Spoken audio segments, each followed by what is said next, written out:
The idea of the project is to bring together singing groups from across Merseyside, working with the partner boroughs, which are Halton, St Helens, Sefton and Knowsley.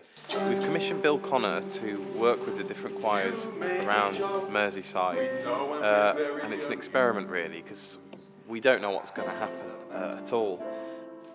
The idea is that Bill is going to write music, a piece of music that brings together all 4 boroughs of Merseyside, and it's a challenging way for him to work that we're asking him to do, because what we're asking him to do is go around the choirs, each singing group, choirs that are new in some cases, and choirs that are made up of singers that don't have necessarily much musical experience. I perceive my job to be one of an enabler.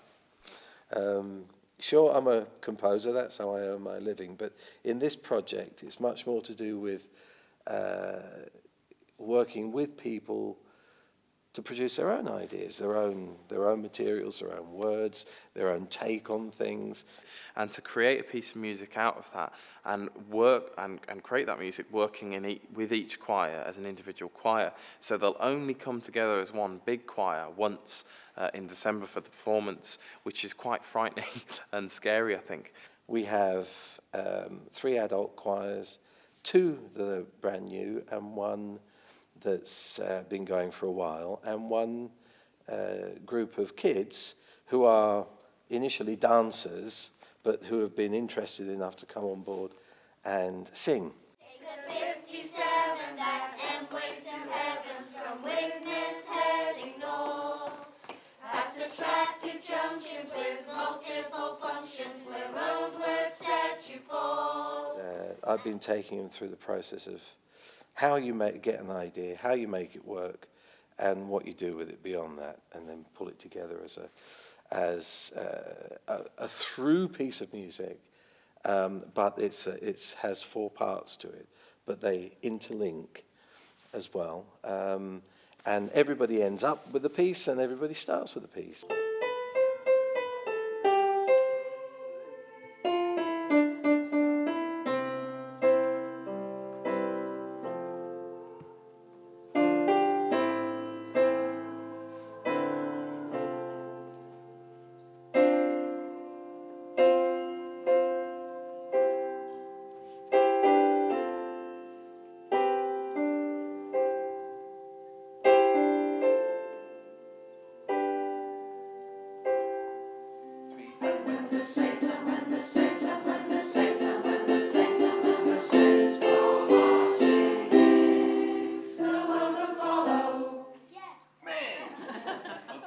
Okay, my name's Gareth Owen. I work on Merseyside as a freelance musician, mainly at the Liverpool Phil, and that involves directing projects within communities to enhance people's singing, mainly really to do with people's health, confidence, just getting people to be creative again, really.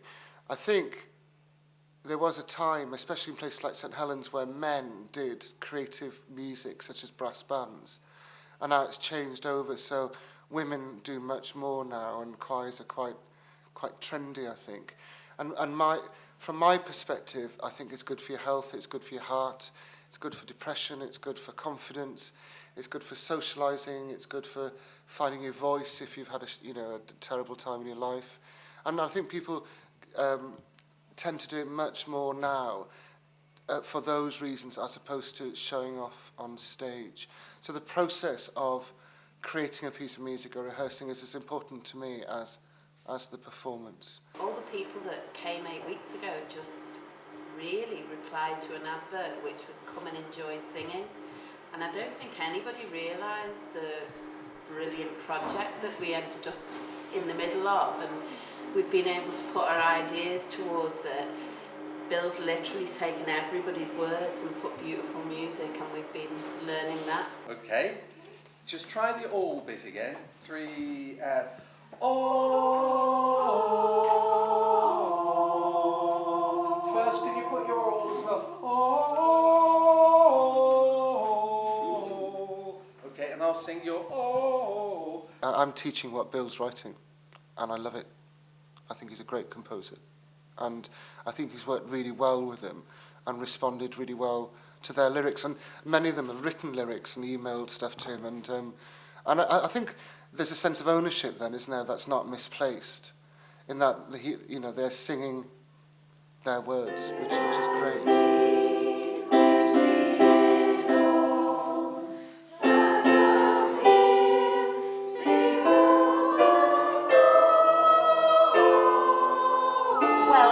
They were talking about the past an awful lot, and the way the area had been many years ago. And of course things have improved and modernised now, and I think, life's a lot easier than what it used to be. And it sounded very dreary, some of the ideas. I think if you've got an idea from the words he took of an area that you lived, you'd think, well, I wouldn't want to live there. And it's not like that at all. So he has lightened it and made it jolly and amusing. I think it's very good what he's come out with. Although it was Gareth who came up with the fact that St Helens eats the most frozen peas in the country. That's got to give that to Gareth. But then you made up lots of peas. Is that an actual fact? It's an actual I fact. believe, yeah. yes. And there was we drink the most Ribena or something. Most Vimto. And I like his music. I like the way it's simple, but it's complex as well. But it suits the group. He's measured the quality of the vocals, and he's fitted around that really well, I think.